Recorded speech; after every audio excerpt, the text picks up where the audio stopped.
안녕하세요. 인출살롱 전성민입니다. 부활에 관한 영상을 2개 올렸는데요. 오늘 영상을 먼저 올렸어야 내용이 자연스럽게 이어졌을 것 같습니다. 부활절에 왜 저주시를 묵상하게 되었는지 그 이유를 설명하는 내용이에요. 부활에 관한 제 영상을 보지 못하셨다면 먼저 보고 오셔도 되고요. 여기 아니면 이 영상을 먼저 보시고 두 영상을 이어서 보셔도 좋을 것 같습니다. 이 영상은 줌이라는 화상회의 프로그램을 통해 녹화되었어요. 그래서 음질이 조금 아쉽습니다. 대신 제가 열심히 자막 작업을 했습니다. 끝까지 잘 시청 부탁드리겠습니다. 부활주일인데요. 부활주일의 본문치고는 굉장히 낯설고 어울리지 않는 듯한 본문일 것 같아요. 고난주간 본문으로서 어울릴지도 모르겠다는 생각을 하긴 했는데 오늘 제목이 제가 부활의 서곡이라고 했잖아요. 부활절을 매번 맞이할 때마다 고민이 되는 게 있는 거예요. 세월호 사건이 있었던 거고 그리고 세월호 사건이 있고 바로 부활주일을 맞이하면서 어찌해야 될지 당황하고 당황스러웠던 기억들이 있고 또 한국은 상황이 많이 좋아지고 있긴 하지만 미국이나 유럽 같은 경우에는 코로나 바이러스 때문에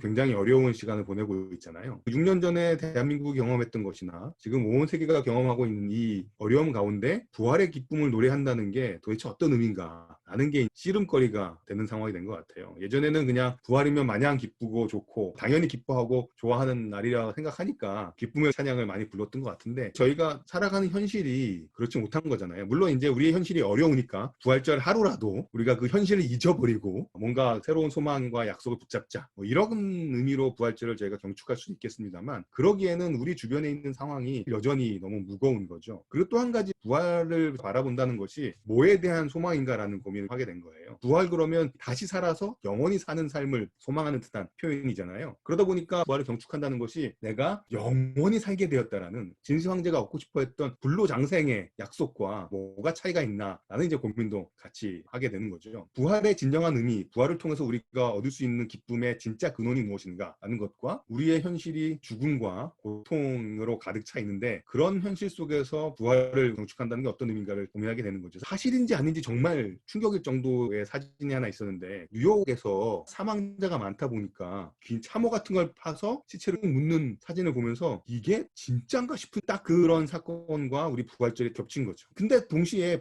부활도 분명한 현실이라는 거죠. 우리가 경험하는 현실과 또 실제로 십자가와 부활이 우리에게 알려준 현실 가운데서 우리가 어떻게 살아야 될까 부활절마다 고민하게 되는 것 같습니다. 이걸 다 잊어버리고 신난다 부활했다 할 수도 있긴 하겠지만 그러기에는 뭔가 짚어봐야 될 것 같은 마음들이 있는 거죠. 그러다 보니까 부활절인데 굉장히 부담스러울 만한 말씀으로 끝나는 시편을 나누게 되었습니다. 제가 지난번에 설교했던 것과 이어진다고도 볼 수 있는데요. 지난번에 제가 토요일에 관한 이야기를 나누었었잖아요. 그러니까 아무리 생각을 해도 그리스도의 삶은 토요일을 살아가고 있는 삶이다. 예수님만 부활하셨지 우리가 부활한 건 아니잖아요. 예수 믿는다고 안 죽는 게 아니죠. 아무리 그리스도인이라 하더라도 한번 돌아가신 분을 붙잡고 기도하면 살아날 것이다 라고 믿고 기도하는 경우는 진짜 없잖아요. 그러니까 그런 것들을 미루어 보건데 우리가 부활을 경축하고 감사하지만 예수님의 부활의 첫 열매를 우리가 믿음으로 바라볼 뿐이지 우리의 삶 자체가 부활을 이미 경험한 것은 아닌 것 같다. 그거를 우리가 정확하게 인식할 때 회의나 낭망에 좀 덜 빠지지는 않을까. 그런 면에서 부활을 믿음으로 바라보면서 부활의 노래 이전에 부르는 부활의 서곡은 무엇일까라는 생각을 좀 더 해보게 된 건데요. 그게 지난번에도 말씀드렸던 애가라는 생각을 해보게 됩니다. 부활을 이야기할 때 부활 전에 십자가가 있어야 된다는 얘기를 하잖아요. 근데 이거를 노래로 해보면 십자가에서 예수님께서 시편 22편으로 탄식의 노래를 부르셨던 것이죠. 그러니까 이 부활의 서곡이 애가라고 말하는 것이 어떻게 보면 굉장히 낯설고 새로운 것처럼 느껴질 수 있지만 가만히 생각해보면 여지껏 강조해왔던 부활 이전에 십자가가 있어야 된다는 말과 크게 다르지 않겠다는 생각도 해보게 되었습니다. 그러면 이제 우리가 정말 부활을 왜 기뻐하는가? 지금 우리의 삶이 뭔가 억울하고 힘들고 분하고 그런 것들이 있을 때 주님께서 이것들을 바로 잡아주실 것이다 라는 약속이 부활의 약속인 거죠. 부활은 단순히 다시 사는 것 이상의 이 삶에서 우리가 주님을 믿고 살아가면서 당했던 어려움이나 불의함이나 고통들을 주님께서 바로 잡아주실 것이다. 하나님께서 정의로 심판하실 것이다. 내가 슬프면 내가 애가를 부르지만 또 우리가 굳이 부활의 기쁨을 누리기 위해서 막 억지로 슬퍼할 필요는 없잖아요. 하지만 함께 살아가는 이웃과 형제자매들을 볼 때 주변에 누군가는 슬프고 힘들고 아픈 사람들이 있다는 거죠. 세월호 때가 그랬고 지금 코로나 바이러스 때문에도 그런 거죠. 부활의 서곡이란 것은 내 스스로의 애가이기도 하지만 동시에 주변의 이웃들의 아픔들을 생각할 때 공감의 노래가 부활의 서곡일 수 있겠다라는 생각을 하게 되었습니다. 그 이야기들을 같이 나눌 수 있을 만한 본문이 시편 137편이라고 생각을 했고요. 그래서 제가